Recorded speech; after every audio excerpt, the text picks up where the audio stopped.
Thanks, Tom.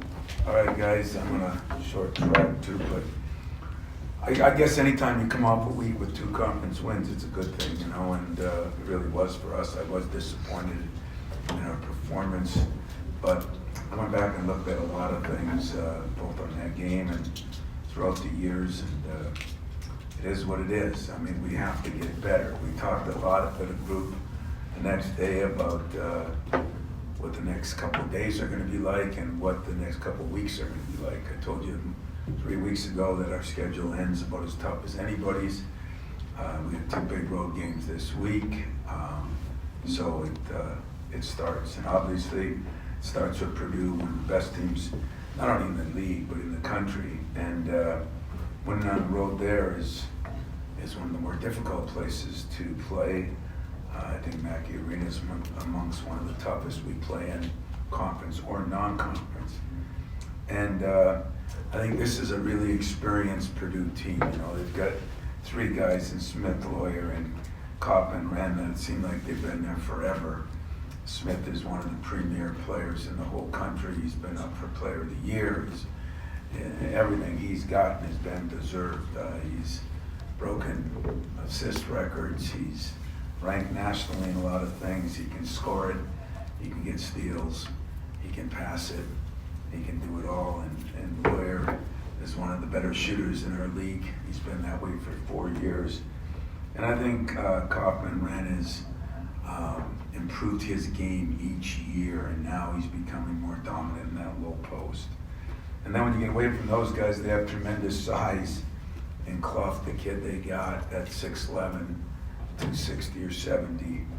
And now they're starting to play this kid Danielson. It seems like Matt always has a 7'2", 3 or 4 guy. And he's got one that's getting better every week I watch him. And so we know we're going to have our hands full. We're going to have to improve in a couple areas. I hope to keep improving with our turnovers, which getting a little better. Our defense and our post defense will be challenged at the highest level this week. And yet what a great opportunity at the end of the year to kind of see where you are as you move into tournament time. Questions? I'm wondering about what you said earlier. You get the wins at this time of the year. How much did you guys go back and look and digest that film, looking backward versus looking forward?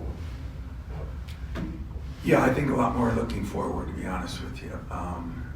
You know, you kind of realize that we've been kind of spoiled, myself this year, because we've played a lot of pretty good games, you know. Yes, we've been a little up and down in some of these games lately, but in the biggest games, we've almost played our best. And so, got to realize that this time of year, there's other teams that are hungry and playing for their playoff lives. And I think Ohio State was one of them. You know, Indiana could, you know, who knows what happens here in the next 3-4 days, or in the next 3-4 games. I think other than Illinois right now, it seems that Michigan has that thing pretty locked up. As far as the championship, Illinois has a shot because they play them and they have one less loss than everybody else. But there's still so many big games left. There's losses out there. So we're looking at what's going to get us better in the next 2 weeks, and watching that game and what we did. I thought our defense on him was not very good. I thought our bigs did not do as good a job of stepping up. So that was the one emphasis yesterday, today, and tomorrow. That we have to do a better job getting better in that area. Tom, you used to get these sort of games all the time where you've seen a guy for 4 years, and you know, obviously you had that with Thornton the other day. I wonder, when you have a sense of, like, matchup-wise, how a lot of your guys look against a lot of their guys, how that changes prep and your feel for a game like this versus some other ones? Well, you know, to be honest with you, since we switched some 1, 2, and 3 and 4 and 5, it's never, and a lot of teams are switching 4 and 5 guys now. So it's never really the matchup that you would think it is, because there's so many different people moving and going and switching and everything. But I just know that this morning I watched our game last year, and you know, they played pretty well. We played really well. But the difference was I thought we were really flying around, and we knocked. I think Smith had 6 turnovers, and a lot of that maybe it was him, but a lot of it I think was us.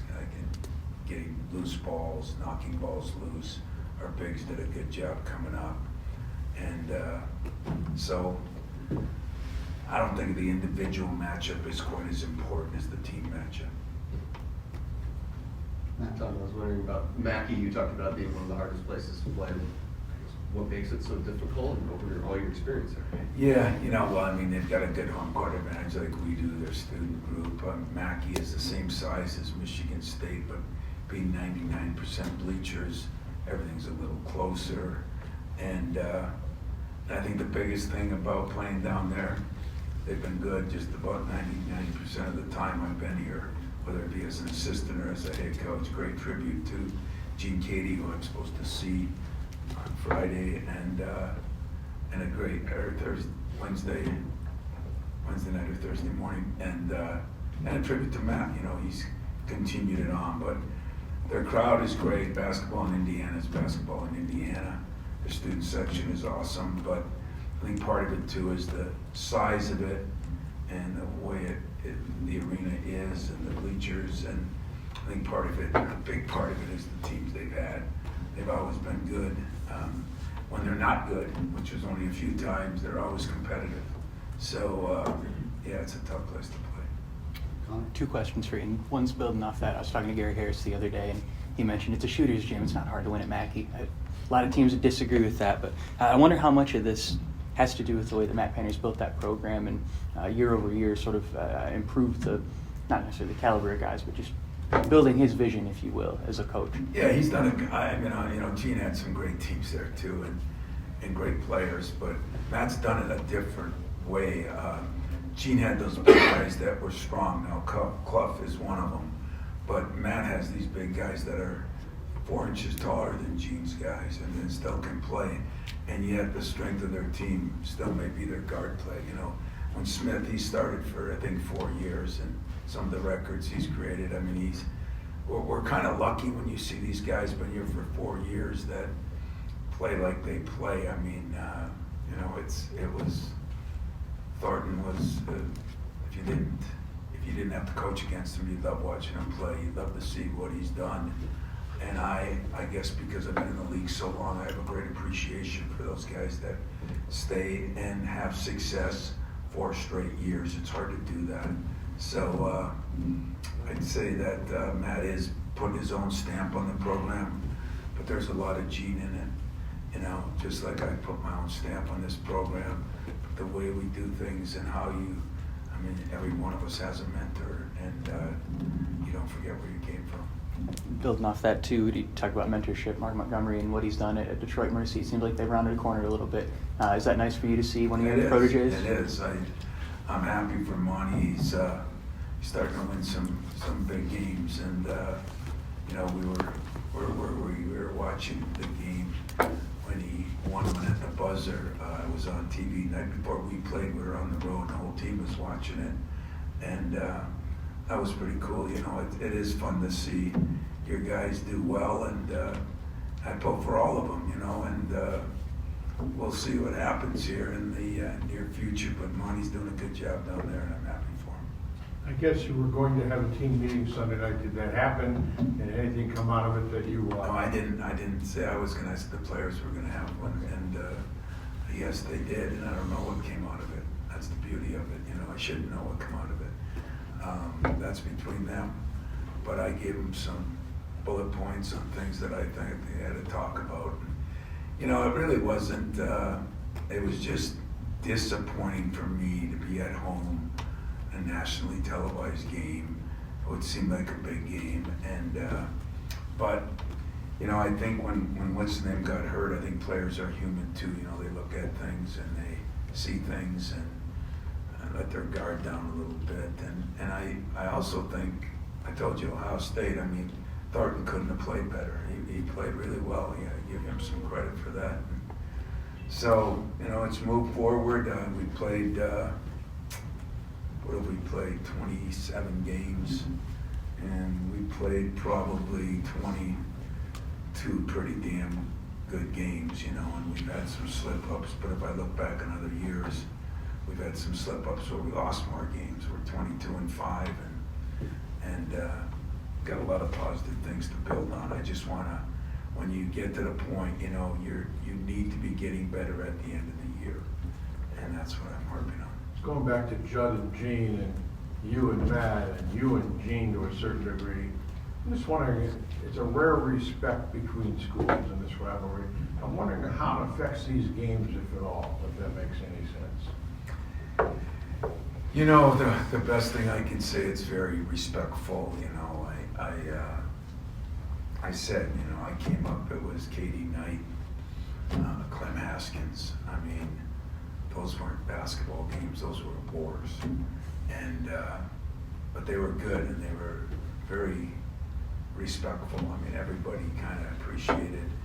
I still appreciate what Gene did there. I still stay in touch with Gene when I can. He was a great mentor to me too when Judd left, you know, because Judd was here and then he bolted, man. He went out to Spokane, you know, and so I was left with Gene and Judd and Clem my first couple of years. But because those guys were such good friends with Judd, they kind of took me under their wing, and especially Gene, you know. Bruce Weber was his assistant, was one of my better friends in the league, and I love Bruce and what he did at Illinois and Kansas State. I mean, he's a very good coach. Now he's doing it on TV. But so there was other reasons that, you know, we kind of hung out. We recruited the same players. Hell, I recruited Matt. And, you know, Matt was here and he flew from here to, Bruce Weber picked him up, flew from here to Purdue. So there's a lot between them. It's been a good rivalry because we've both been good. And if they're both good, it is a true rivalry. And yet the respect goes back to probably Judd and Gene, you know. I'll never forget the day that Clem Haskins told me that he named his two ostriches on his farm, Judd and Gene, you know. And, I guess that's a hell of a privilege. We've got time for a couple more. Tom, you've been so successful in the second half. How important is it that you get off to a better start in Mackey? The three teams that have won there this year have done it right out of the chute.